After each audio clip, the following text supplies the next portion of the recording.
What is it, bro? I kind of think the fraternity guy looked, to be honest. It doesn't necessarily matter if you're in a frat or not. They're not always in frats. Take playing hard as a priority. Get really trashed. You can like generally hang out with. They definitely have their own lingo. Bros. There's like skier bros. Someone who really knows how to get the honeys. Your East Coast bros. Tries to think he's a stoner. West Coast bros. But is he really? Maybe they like hoes. Is a tool. Is a tool. This is a bro. Chill. In the last segment, we spoke with Bren Kelly of the Diversity Center and others to assess diversity and race in CU's bro culture. We found CU's bro culture administers a white, male-centric experience onto the student body, enforcing trends of hyper-masculinity and heteronormativity as a set scripts for students to follow. Next, we're going to look at white privilege in CU's bro culture, how it is expressed, and how its expression affects men and women here at CU. This is Dr. Thomas Keith, a filmmaker, anti-sexist activist, and lecturer whose new film, Bro Code, breaks down the larger social factors that drive bro culture. I was able to catch up with him after his film screening and discussion here at CU. So that's my pervasive question right now, is how to have more young men take this seriously. Bro culture is kept alive through privilege, and I see male privilege as being a big part of that. Males feel entitled. There's an entitlement that comes with being a guy. I think every aspect of our society and campus today are still completely male-dominated. It's white-dominated. It's middle-class dominated. I think that all is part of it. It seems to me that this is a very white-friendly and white-centric school. And I don't know what bro culture, I don't know the exact role that it plays into it, but I think that it, at least in part, has to do with the way that broness in Boulder is pretty much associated with white masculinity.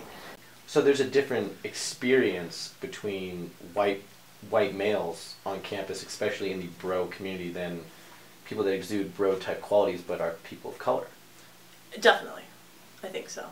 Studies of frats in general show that at white fraternities, of course they're not called white fraternities, but fraternities where most people are white, there's a higher level of drinking. And in these frats that are mostly white, there's going to be more sexist party themes than in black fraternities. And there's been studies that have shown in black fraternities there's not as high a level of drinking and there's not as sexist the themes. Would you say that because these so-called white fraternities have that white privilege, they have a little bit more leniency in the actions and expectations of them, meaning that they get a little bit more leeway with the activities that they can get, that they do, that they can have, especially when it comes to being sexist, when it comes to binge drinking, when it comes to being less academic because they're under less scrutiny? I mean, it depends who you're talking about them getting away with it from.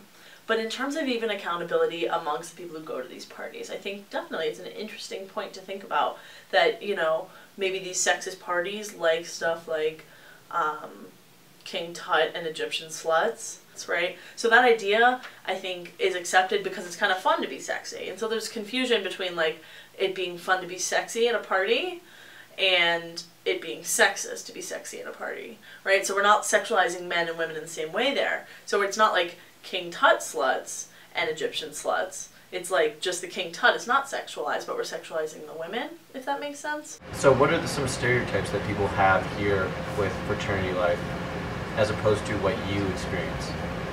Some stereotypes are that all we do is drink, and our parties are made for freshmen, freshman girls especially.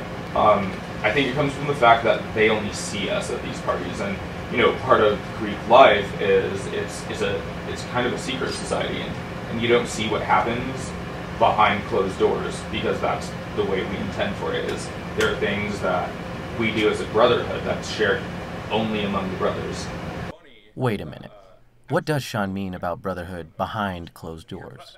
There's a lot of like heteroerotic, like homoerotic things going on in frat culture that's just hilarious. Like we walk in and say you look beautiful, like it's hilarious, but it's not looked at. It's like the no homo thing is honest, like implied, and it's a compliment from another guy. Most of the beds that we see an increased rate of sexual assault perpetration are these homoerotic situations if you disconnect them from what we're used to thinking about, and I'll get into that in a second. And so by that I mean athletic teams and fraternities, right, are a little bit homoerotic, so of course they're going to have to become hyper-masculine in enforcing that they're heterosexual, I think even more than guys who just hang out with guys casually have to do. It's almost like they have to do things to compensate for like the homonormativity or whatever, not homonormativity, but like homoerotic something, because like the whole idea of having to say no homo or have a bromance is to distinguish it from like a gay thing. So I think in some ways bro culture also kind of has to distance itself from gayness a lot in order to like distinguish itself. And so you hear a lot like no homo or like dude that's gay, and I think that's because they have to like protect themselves from the image of being like man on man, too intimate, you know. Same thing happens in a fraternity.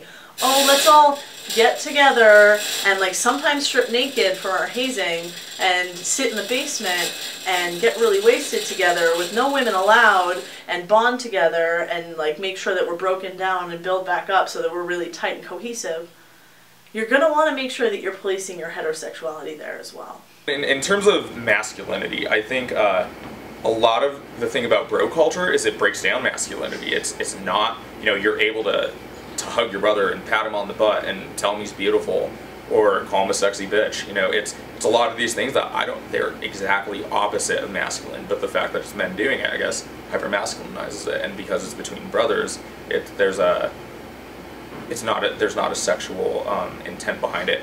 But I think it's really funny that people choose to ignore that it's not masculinity, it's like anti-masculinity sometimes. But it's more certain activities and mentalities that a lot of fraternities have in common that have leaked out to people that are not part of fraternities. Because this bro culture, not everybody is a part of a fraternity, and nor can be. Yeah, a minority of campus is actually part of a fraternity, Greek life, right? Mm-hmm. I know that. But I think it's the same way that hyper-masculine men, you know, sort of have a larger influence. I think the idea of Greek life has a larger influence. So this Greek life kind of boils together these certain traits that have kind of leaked out into the mainstream culture at CU? Yeah, sure. I mean, I'm not sure about the causality of that. That seems unfair.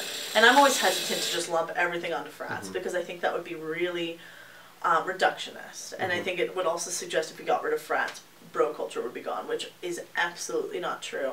And again, there are frats that are doing great things at great moments. But I think that a frat gets picked on a lot because it is the epitome of what we're talking about that is wider on campus, for sure. So what is the connection between fraternities representing the epitome of bro culture and their administering of heteronormativity at their parties? Especially with like the concept of like a frat party at CU. I know the few that I had been to only let women in. Like if you're a girl, you can get in no matter who you are, and if you're a boy, you're not allowed in unless you're on the list. And so, I mean, that's really heteronormative too, because it's like, okay, the frat boys want girls, and that's period. So I think in that sense, women get treated as like disposable objects. It doesn't matter who any girl is, where she's from, or how old she is. Just as long as she's got a vagina, she can come in.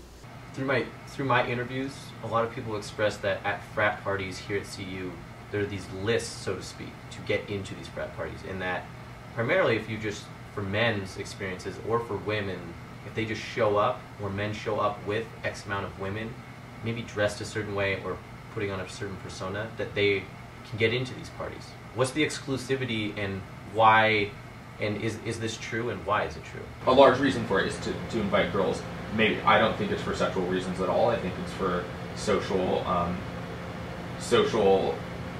interactions, but and then what comes out of that may be what it will, but that's my logic behind it. Do you think there's a culture here where men associate meeting women with sleeping with women? Probably. I mean, I think that the larger picture is that men equate their masculinity with, or they judge their masculinity and their peers' masculinity through their ability to essentially go home with women. So I don't know if I can say that when men say they're going to go out to meet women, they really mean that they want to go home. They want to find a woman to bring home with them. I guess I don't know. I would take one step back from that to say that bro culture is very much invested in, and masculine culture in general is very much, both of those things are invested in the way that it can cast women in certain roles. But the fact that men seem to think that they get to define who those women are, that's the problem I find more pernicious and kind of more troubling. After speaking with Dr. Thomas Keith and others, the actions and attitudes associated with white privilege in CU's bro culture perpetuate specific scripts within male and female social constructs. But the ways in which femininity is expected associates behaviors among young adults that can lead to compromising and sometimes dangerous ends. In the last segment, we're going to dissect femininity and the ambiguous rules of sexual consent here at CU, ultimately revealing how sexual assault plays into CU's bro culture.